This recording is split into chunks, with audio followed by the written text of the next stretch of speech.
Eh, tu savais pour Charlie et la chocolaterie?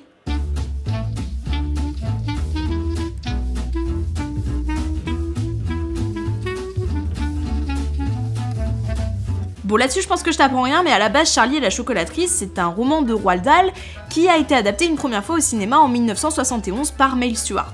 Et disons que Monsieur Dahl, il était pas très fan de la première version cinématographique, fait que quand Tim Burton a débarqué dans les années 80 avec son idée de remake, il lui a juste dit non pour les droits. Du coup, Tim Burton a dû attendre le décès de Roald Dahl pour pouvoir enfin l'adapter au cinéma et faire son remake. Tim Burton s'est vraiment fait plaisir dans le film pour faire des refs à son propre taf. On le voit notamment avec l'entreprise du père de Charlie qui est celle de Smilex et qui n'est autre que celle du Joker dans le Batman de 89.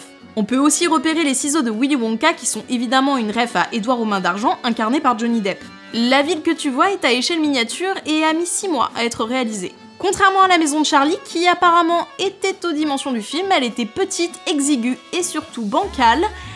C'était dangereux. Apparemment, il y a des accidents qui étaient pas loin d'arriver. Sympa comme ambiance de tournage. Au vu de la configuration de la baraque, je n'ai toujours pas compris où dorment les parents.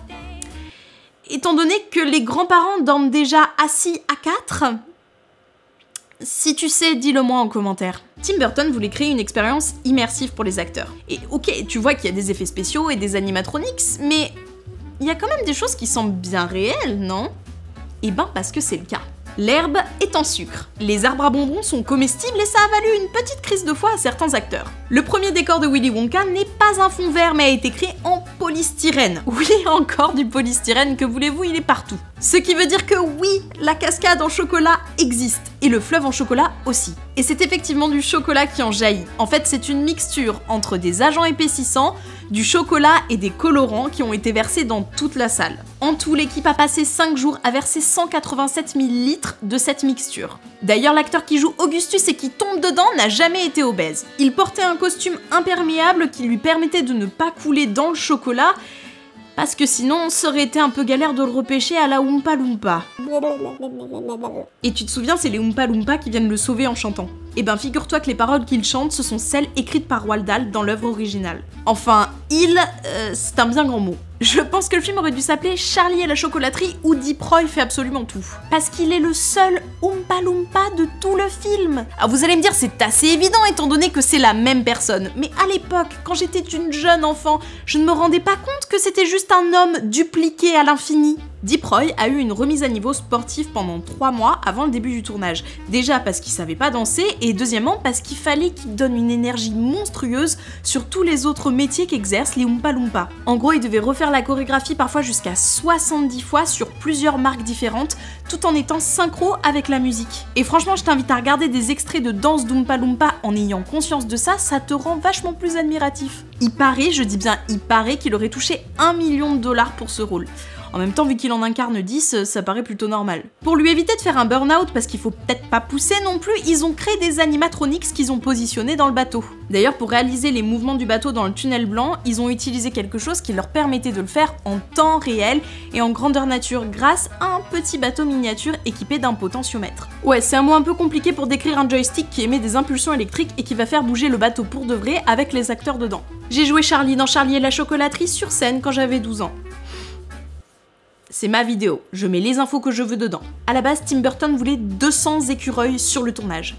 Des vrais écureuils. Ensuite, la prod a dit écoute Timmy, t'es mims, mais déjà on t'en a trouvé 40, on sait pas comment on a fait. Du coup, il a à la fois utilisé de la CGI, des animatronics et des vrais écureuils dressés. Ils ont reçu un entraînement intensif pendant des mois et ils arrêtaient pas de s'attaquer au staff, apparemment, un vrai cauchemar. Dans le making-of du film, ils disent qu'en fait la grosse galère c'était de leur faire casser la noix sur le bord, un peu comme un humain, mais c'est tellement pas naturel comme action pour un écureuil qu'ils ont dû le faire eux-mêmes avec de la CGI en leur donnant la noix avec un petit bâtonnet et en la tapant eux-mêmes avant qu'ils la prennent. Et les premiers moments où Veruca se fait attaquer par des écureuils, ce sont de vrais écureuils dressés. D'ailleurs, ils ont dû prendre une doublure pour ça parce que c'était bien trop dangereux pour la petite.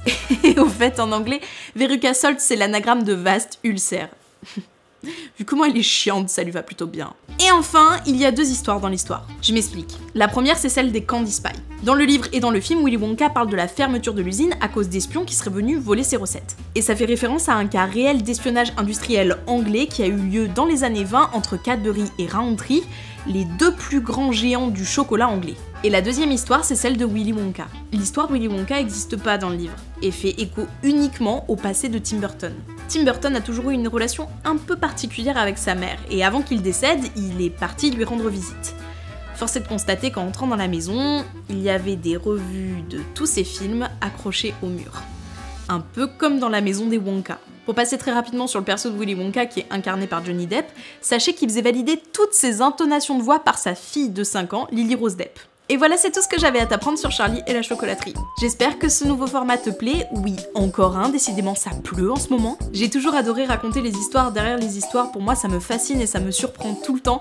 Alors j'espère que vous apprécierez ce format autant que j'aime le faire. Parce que toi comme moi, je pense qu'on n'est pas au bout de nos surprises. Abonnez-vous si ce n'est pas déjà fait, checkez ma chaîne si vous débarquez et partagez si vous le souhaitez.